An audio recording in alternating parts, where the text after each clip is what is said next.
It had been about a week since my sister Kate died in an accident. My niece Emily was staying at our house.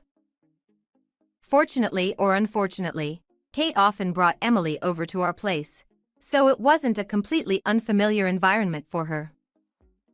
Moreover, she was quite fond of my husband and me. However, if asked whether this situation was okay as it was, the answer would be no. So, I decided to contact Kate's husband, Tony, once again. The main topic was about Emily. Hello, Tony. Do you have a moment? There's something I'd like to talk about. What is it? Aren't we strangers now? What on earth was this attitude, especially considering the situation with Emily? What do you plan to do about Emily? Growing impatient with choosing my words carefully, I decided to ask directly, and his response was shocking. Oh, Emily. You can have her. Didn't you always want a child? What? The words slipped out of my mouth. What was he saying? It took me quite a while to fully grasp the meaning of his words. I never wanted a child. They're noisy, and I hate them.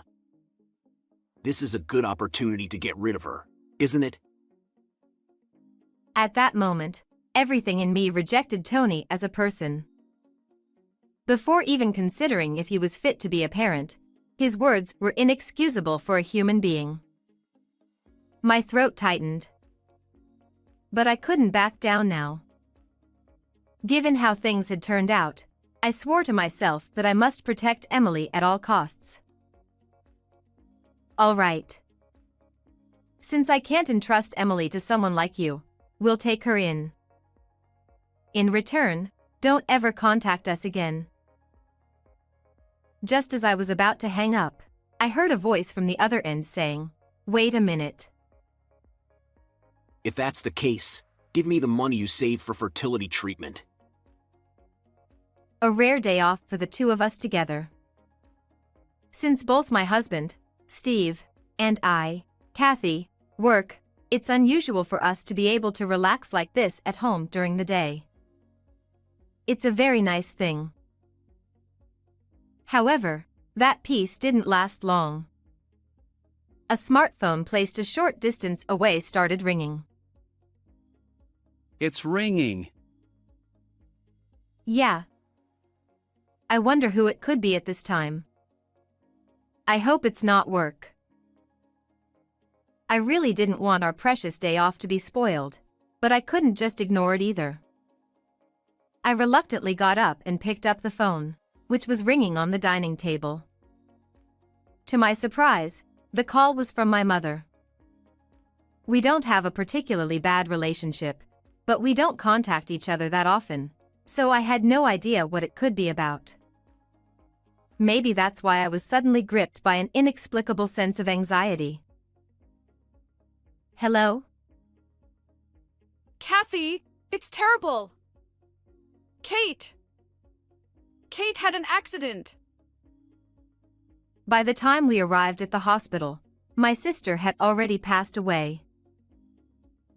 According to the doctor, the cause of death was a brain contusion resulting from a car accident. My sister Kate had passed away, leaving behind her husband and their 5-year-old daughter. I couldn't possibly accept this reality that had been suddenly thrust upon me. Why? Why did this have to happen to Kate? Steve hugged my shoulders tightly as I was overwhelmed with grief. All I could do was stand before my sister's lifeless body, shedding tears. I don't know how much time passed, but when I finally managed to regain my composure, I decided to step out of the room with Steve to talk for a bit. By the way, what about Tony? It seems he hasn't arrived yet. I wonder what's happened.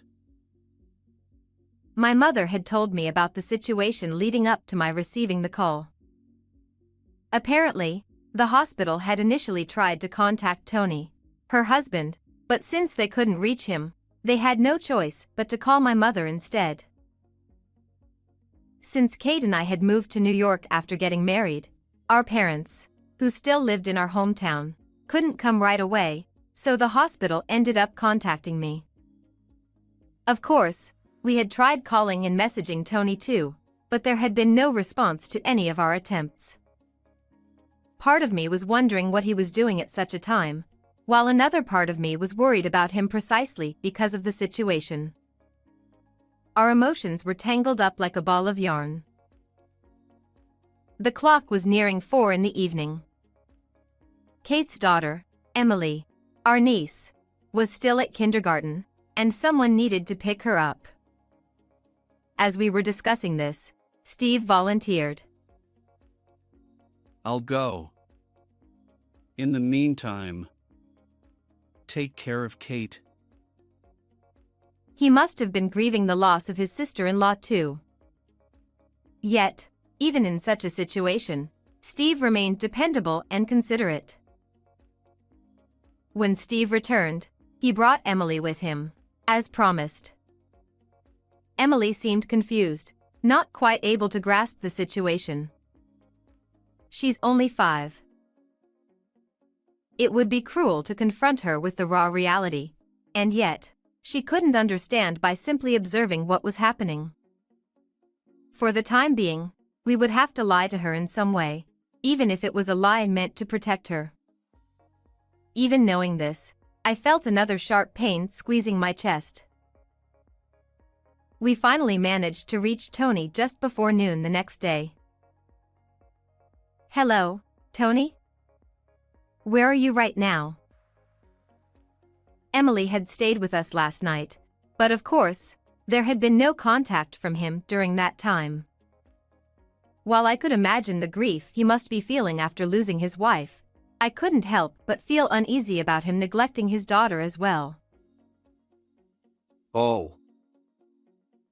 I'm at home. I instantly realized he was speaking as if he had just woken up.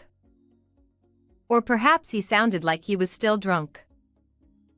Given what happened, it was understandable if he had been drinking. But for now, I put that aside and focused on his well-being. Emily is staying with us, so please don't worry about Kate, though. After a brief pause, Tony began speaking slowly, almost as if he was muttering. Yeah. I heard. So, what should I do now? He wasn't crying or panicking. In fact, his tone was strangely calm, which struck me as odd. But thinking that he was probably just trying to keep it together, I chose not to comment on it. "Don't worry, we'll help out too." There was so much to do: funeral arrangements, acting as the chief mourner, dealing with all the paperwork at the city hall. It was an overwhelming amount of work. It would be too cruel to burden someone in his state with all of it. I thought that by sharing the load, we could lighten the burden. But Tony kept finding ways to avoid all those tasks, and in the end, my husband, my parents, and I had to take care of everything. During that time, we also looked after Emily. Steve and I had no idea what Tony was thinking. About a week had passed since Kate's death. Emily was still staying at our house. Fortunately or unfortunately, Kate often brought Emily over to visit, so it wasn't an entirely unfamiliar environment for her. Besides, she had always been very fond of my husband and me. However, if asked whether this situation was acceptable as it was, the answer would be no. So, I decided to contact Tony again. The main issue was about Emily. "Hello, Tony. Do you have a moment? There's something I need to talk to you about." What is it? We're strangers now, aren't we? The moment I heard those words, I felt as though I had glimpsed the truth behind his calm demeanor the day after Kate died. Perhaps he didn't care at all about the tragedy that had befallen Kate. Even if that wasn't the case, what on earth was this attitude, especially given the situation with Emily? What do you plan to do about Emily? Growing impatient with choosing my words carefully, I decided to ask directly, and his response was shocking. Oh, Emily. You can have her. Didn't you always want a child? What? The words slipped out of my mouth. What was he saying?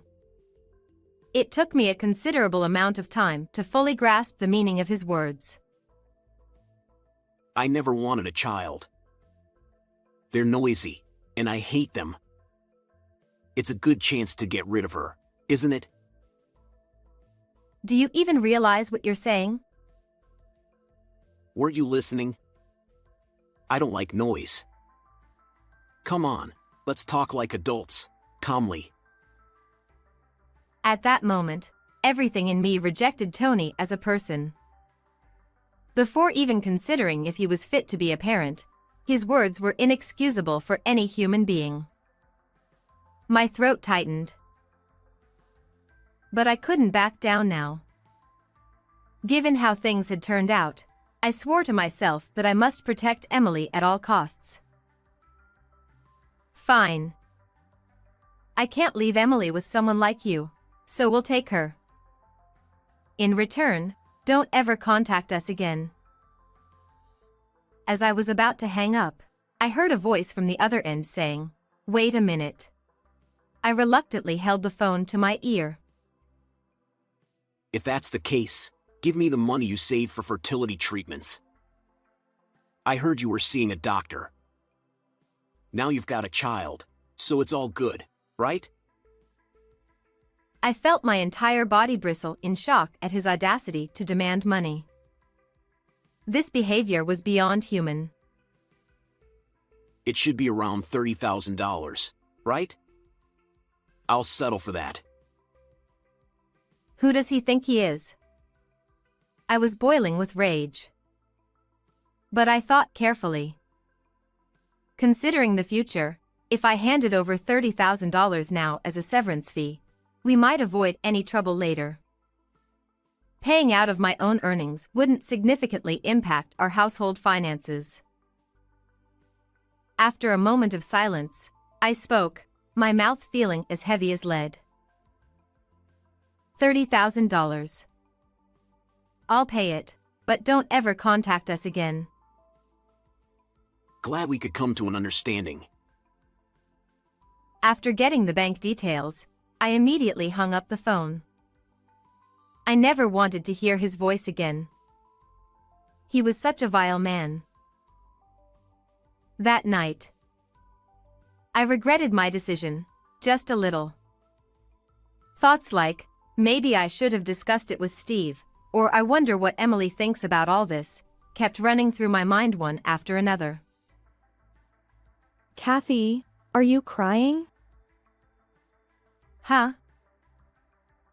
It was only when she pointed it out that I realized I was crying. Hey, Emily. Do you want to go back to your dad? For some reason, there was a brief pause. The reason for that pause soon came from her mouth. No, it's scary. As I thought, what that man had said was indeed true. I asked Emily, driven by the moment. Would you like to live with us from now on? Emily didn't smile, but she answered with a soft yes, her face looking a little gentler. Time flies. Over 10 years have passed since Emily came to live with us, and she has now somehow become a high school student. Perhaps she got used to us quickly because she started calling us Dad and Mom. Of course, we've talked to her about her real mother. Still, The fact that she calls us that is likely due to her strong and resilient nature. There has been one other change. About a year ago, Steve was assigned to a position overseas, so he is not at home now. Steve always keeps us in his thoughts, and he makes sure to contact us at least once every week, so I feel reassured in many ways. Because of that, it's just Emily and me living together quietly and peacefully now. One morning, Emily had already gone to school, and I was busy with housework when I received a phone call. The caller ID on my smartphone showed an unexpected name.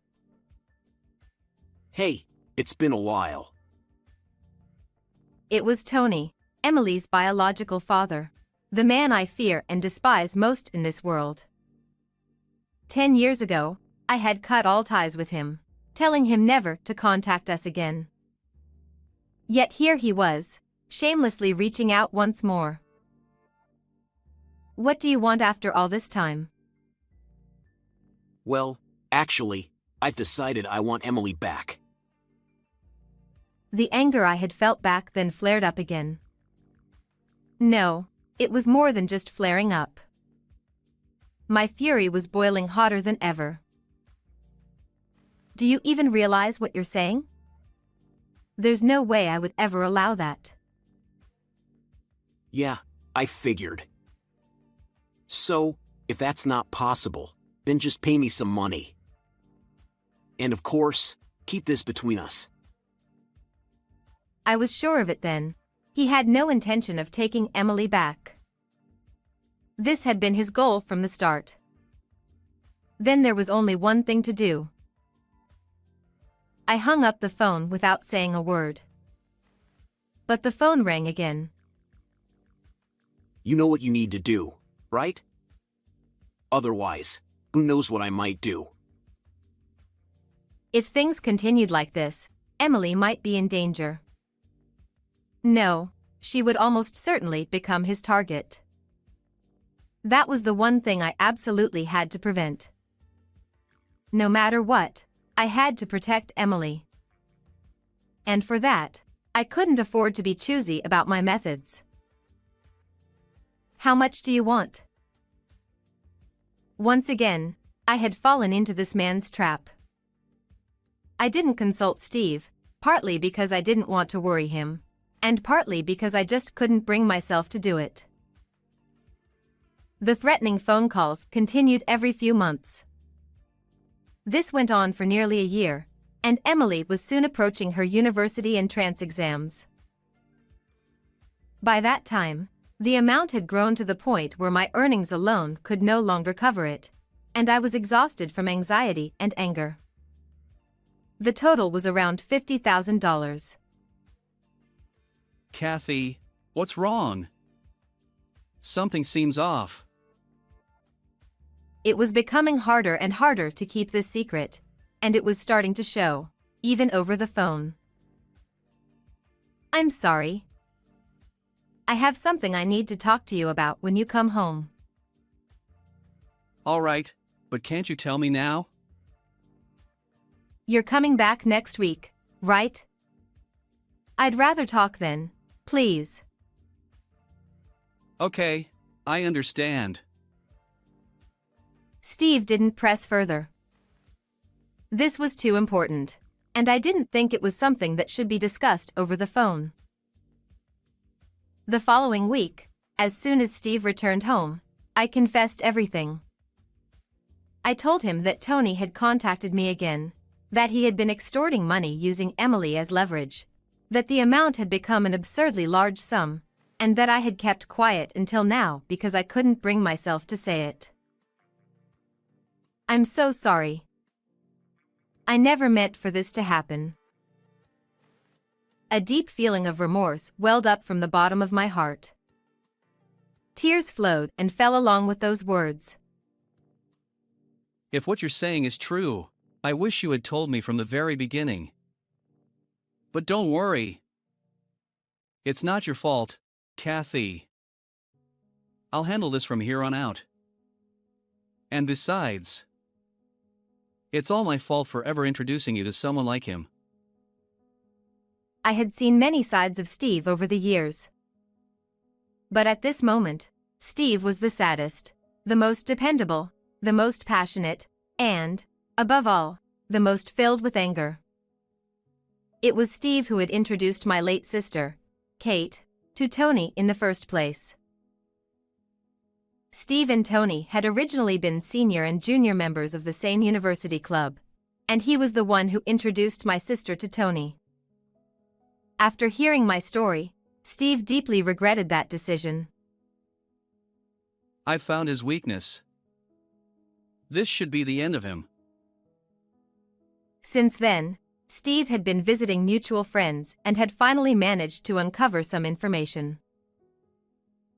I figured out why he's been trying to extort money.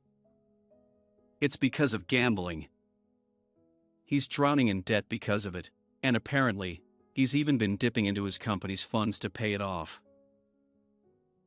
Apparently, Tony's workplace was a startup company founded by a senior from the same university club days. For the past few months, there had been discrepancies in the company's accounts. Above all, using his own daughter as bait to demand money and then gambling it away was the height of depravity. I found it absolutely unforgivable. So, what are we going to do now? I've already taken care of it. Now we just wait and see. It seemed Steve had spoken with his former classmate, the head of the startup, and reported everything to the appropriate authorities. Then it happened. The doorbell rang with a ding-dong. Hey! Come out! I'm in a lot of trouble because of you. Startled by the loud voice coming through the intercom, Emily peeked out from her room. I'll go out. Emily, stay in your room. Hey, it's you, right? Steve. Thanks to your meddling, I'm being sued by the company. Do something about it. You brought this on yourself. Accept your punishment quietly. Don't be ridiculous.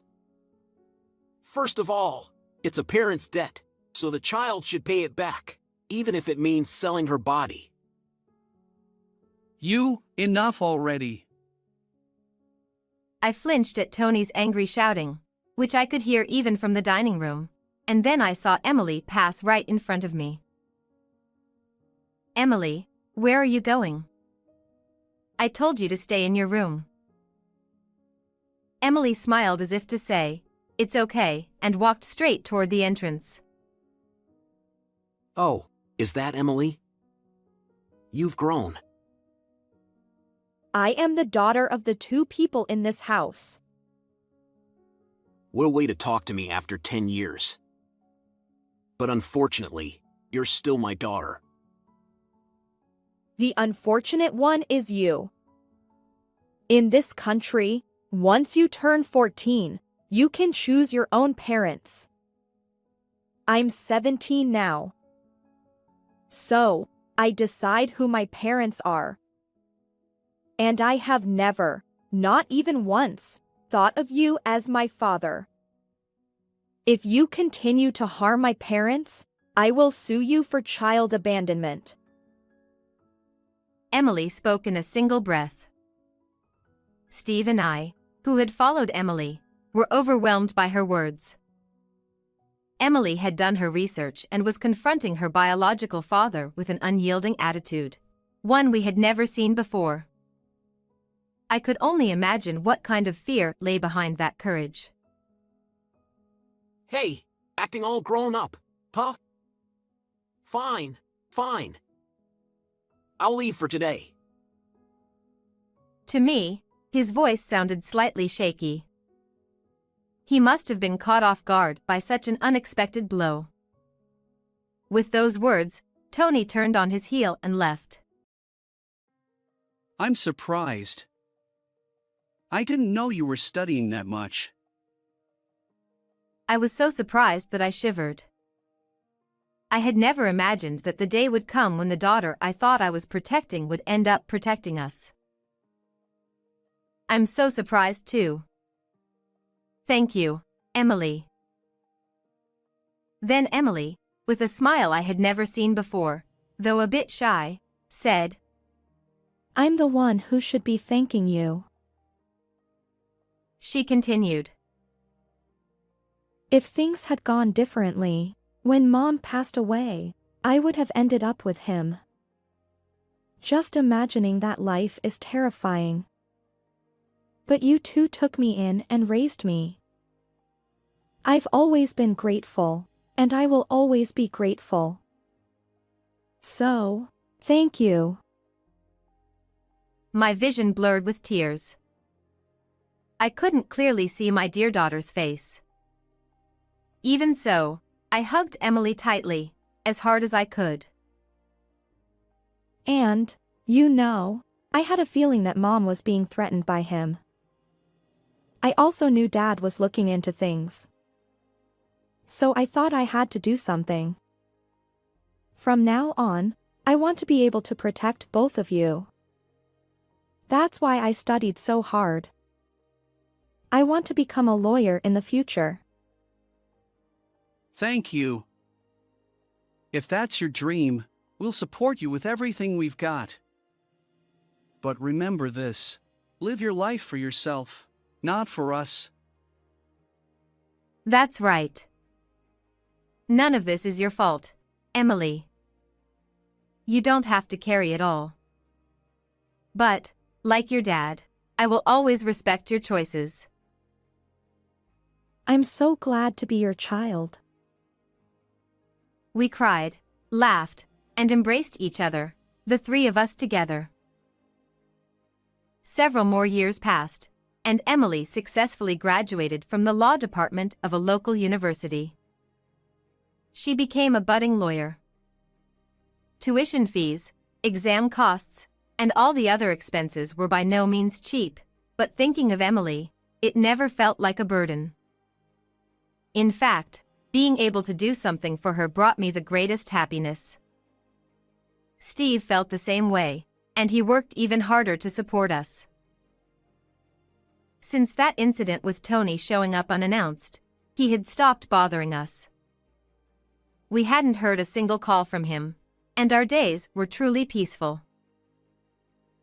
There's something I want to talk to you about. Soon after Emily started working at a law firm, she told Steve and me that she wanted to discuss something with us. A bit anxious about what it might be, we sat down at the dining table.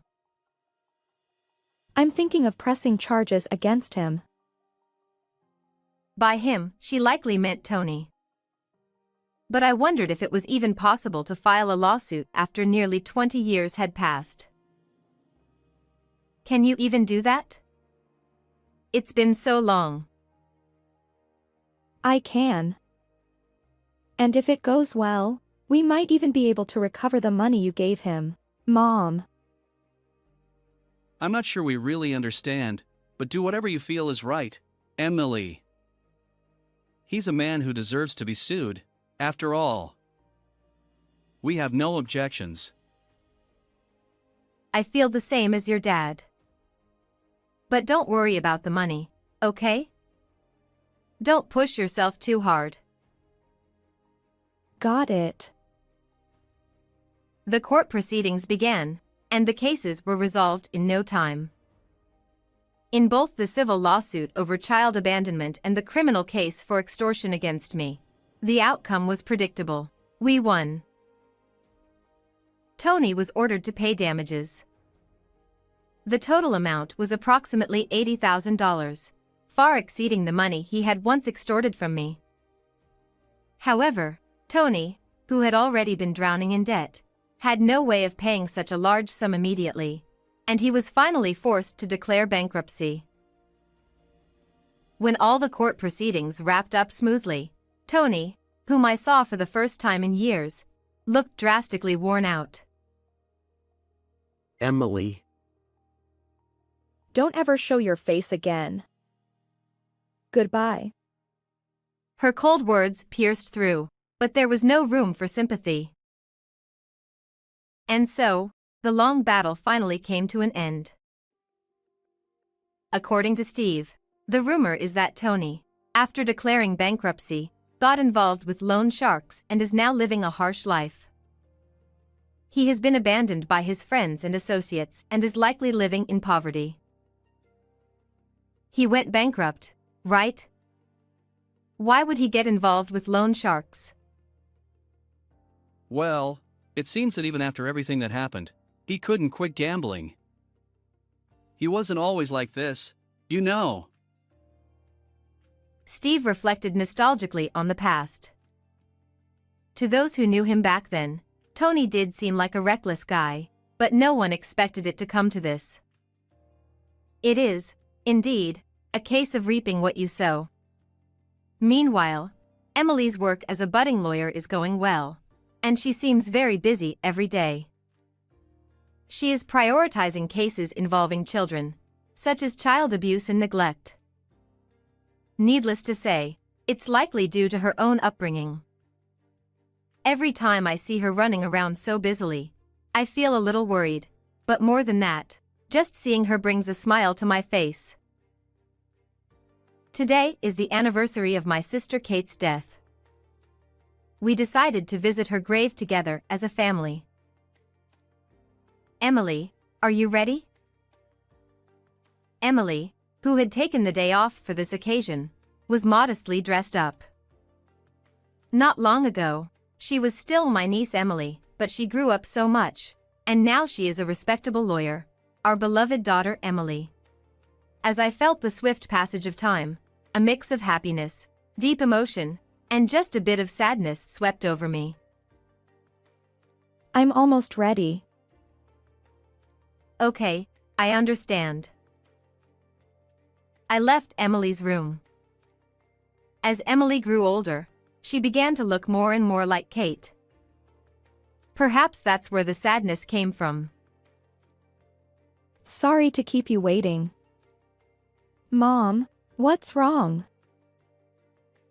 Her words jolted me back to reality. I realized I was crying. It reminded me of something that had happened a long time ago, and I found it a bit amusing. That's always been the case for me. When I'm overwhelmed, tears come before words. Huh? Oh, it's nothing. Just a yawn. Did Emily catch that little lie?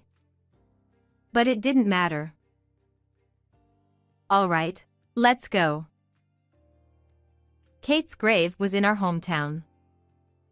After about a 2-hour drive with Steve, we finally arrived at the small church nestled quietly in the serene, rural mountains. Next to the church was Kate's grave. It had been several years since our last visit, but I was sure my parents visited frequently. The gravestone and flowers were well maintained. Mom, it's been a while. She softly touched the gravestone as she spoke. Watching her, I teared up again. And I spoke silently in my heart. Many things have happened, but Kate, your daughter has grown up to be such a fine person. She became a lawyer and is helping many children. And we will continue to make sure our daughter remains happy.